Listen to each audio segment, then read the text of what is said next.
मनोज जी, जनता ने अपना मूड जो है वो ओपिनियन पोल में लगभग बता दिया है कि एक बार फिर से भारतीय जनता पार्टी इतिहास रच सकती है। हालांकि जब नतीजे आएंगे तब तय होगा कि जनता ने किसको चुना है, लेकिन कम से कम अभी कहा जा सकता है कि 113 की सीटें अगर बीजेपी लेकर आ रही है, 27 साल बाद भी अगर बीजेपी कायम है अपनी सीटें बचाने में, तो क्या फैक्टर्स इसके पीछे काम कर रहे हैं? लोगों का मन क्या कह रहा था जब आप टटोलने की कोशिश कर रहे थे? देखिए, पूरे गुजरात में जहां भी आप जाइए और एक चीज तो समझ में आती है कि लोगों का प्रेम जो है नरेंद्र मोदी के साथ में है।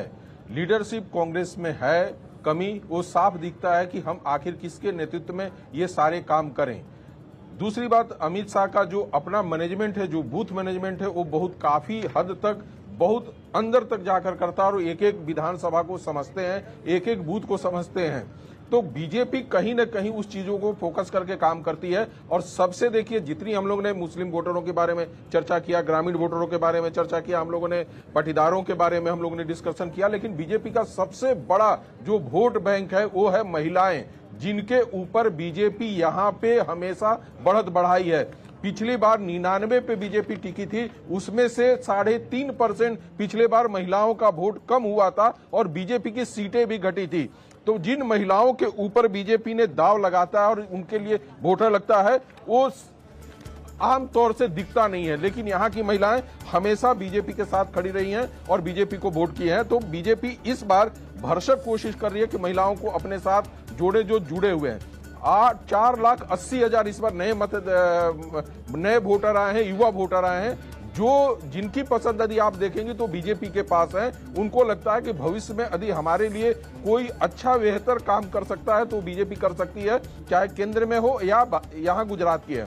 गुजरात के लोगों में सबसे अच्छी चीज क्या देखने में मिलती है, वो चीजों को सुनते हैं और समझते हैं और उसके हिसाब से वोट करते हैं। दूसरा, यहाँ पे जो सबसे बड़ा फैक्टर है, जो लगभग 56% वोट जो बिहारी वोटर आए हुए हैं, जो प्रवासी वोटर आए हुए हैं, उनको लगता है कि इस राज्य में हमको रहने के लिए भारतीय जनता पार्टी को सत्ता में रहना जरूरी है, ताकि हमें शांतिपूर्वक यहाँ पे रहने को भी मिले और काम करने को भी मिले। ये सारी चीजें मिलकर कहीं न कहीं भारतीय जनता पार्टी को मजबूत बनाती है। और कांग्रेस से हो या आम आदमी पार्टी हो, कभी कास्ट पे, कभी कम्युनिटी पे अपने आप को केंद्रित कर लेती है, जबकि उनको वहां पे काम करना चाहिए। जनता हमारे साथ है, लगातार हाथ उठा रहे हैं, सवाल उनके हैं। हालांकि नेता तो अब नहीं है, लेकिन फिर भी आपके क्या सवाल हैं और क्या आपको लग रहा है कि गुजरात अब क्या करने वाला है? वो तो पता नहीं, लेकिन मेरा सवाल बीजेपी से है कि जब भी ये कोई भी योजना लाते हैं, जैसे प्रधानमंत्री आवास योजना हो गई या फिर कोई भी पेंशन योजना हो गई, लेकिन ये आधे लोगों तक ही सीमित होकर रह जाती, तो जो बीच में जो ब्रोकर है उनको लेकर क्या एक्शन लिया जाएगा? सवाल इनका मध्यम वर्ग को लेकर है। तो प्रशांत जी, जो ये मध्यम वर्ग है ये थोड़ा सा अनसेटिस्फाई जरूर नजर आता है, क्योंकि जितने भी लोग हैं उनका सवाल उनकी जॉब सिक्योरिटी को लेकर है, उनका सवाल अपनी जो जितनी भी योजनाएं चल रही हैं उसको लेकर है। तो इसे बीजेपी सेटिस्फाई कर पा रही है या नहीं कर पा रही है? ये कितने बड़े फैक्टर होंगे आने वाले चुनाव में? इस बार चुनाव में सबसे बड़े जो दो मुद्दे, महंगाई और बेरोजगारी के ऊपर बात हो रही है, लेकिन फिर भी जो आपका सर्वे और जो दिखा रहा है कि भी पुनरावर्तन हो रहा है, सरकार बीजेपी की बन रही है। हर बार जब बजट होता है तब भी मध्यम वर्ग ही सोचता है कि क्या आएगा, टैक्स में फायदा आएगा, कुछ घट रहा है, महंगाई को कैसे कंट्रोल करेंगे, उसके ऊपर बात नहीं हो रही। बट फिर भी जो सिचुएशन है स्टेटस को, मतलब एज इट इज, तो इसको दो तरीके से हमको लेना पड़ेगा। एक, आज की तारीख में विधानसभा की सिचुएशन सेम है।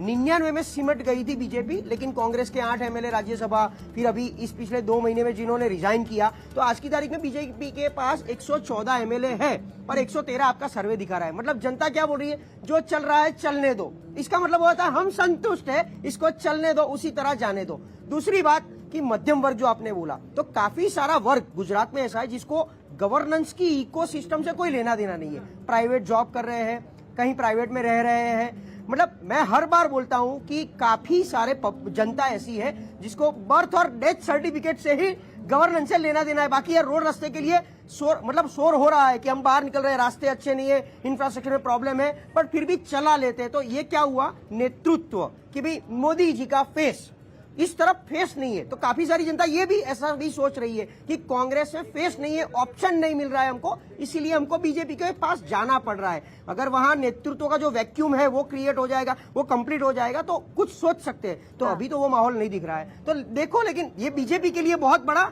अहम प्रश्न है कि इसको कैसे सॉर्ट आउट किया जाए। महंगाई की बात की, एक दो बात है, जैसे गुजरात में मूंगफली का सबसे बड़ा अच्छा प्रोडक्शन है, फिर भी यहाँ पर जो ग्राउंडनट ऑयल जो जिस प्राइस से मिलना चाहिए वो नहीं मिल रहा है। पेट्रोल के ऊपर बहुत मतलब बातें हो रही है कि पेट्रोल का रेट कम होगा नहीं होगा, वो तो सेंट्रल गवर्नमेंट को देखना है। इन मुद्दों से इतर जो कारपेट बॉम्बिंग का जिक्र अभी किया जा रहा था, वो मुझे लगता है ज्यादा भारी पड़ जाती है और जनता के मन में जगह बनाती है। दिलीप जी, ये कारपेट बॉम्बिंग क्या बाकी जो राजनीतिक दल हैं उन पर भारी पड़ती है? जो चेहरे हैं भारतीय जनता पार्टी के पास, क्या उनकी पॉपुलैरिटी का फायदा मिलता है कि तमाम मुद्दे गौण हो जाते हैं? चाहे महंगाई की आप बात कर लीजिए, चाहे आप बेरोजगारी की बात कर लीजिए, और एक बार फिर से 27 साल बाद अगर बीजेपी रिपीट करेगी तो अपने आप में रिकॉर्ड है। लगता तो वही है जो आपने बताया, क्योंकि मुद्दे तो है, आप पूछो तो महंगाई तो मुद्दा है, बेरोजगारी मुद्दा है, बाकी जो भी सर्वे आपके सर्वे सभी सर्वे हुए सभी में यही बताया गया कि ये मुद्दे हैं।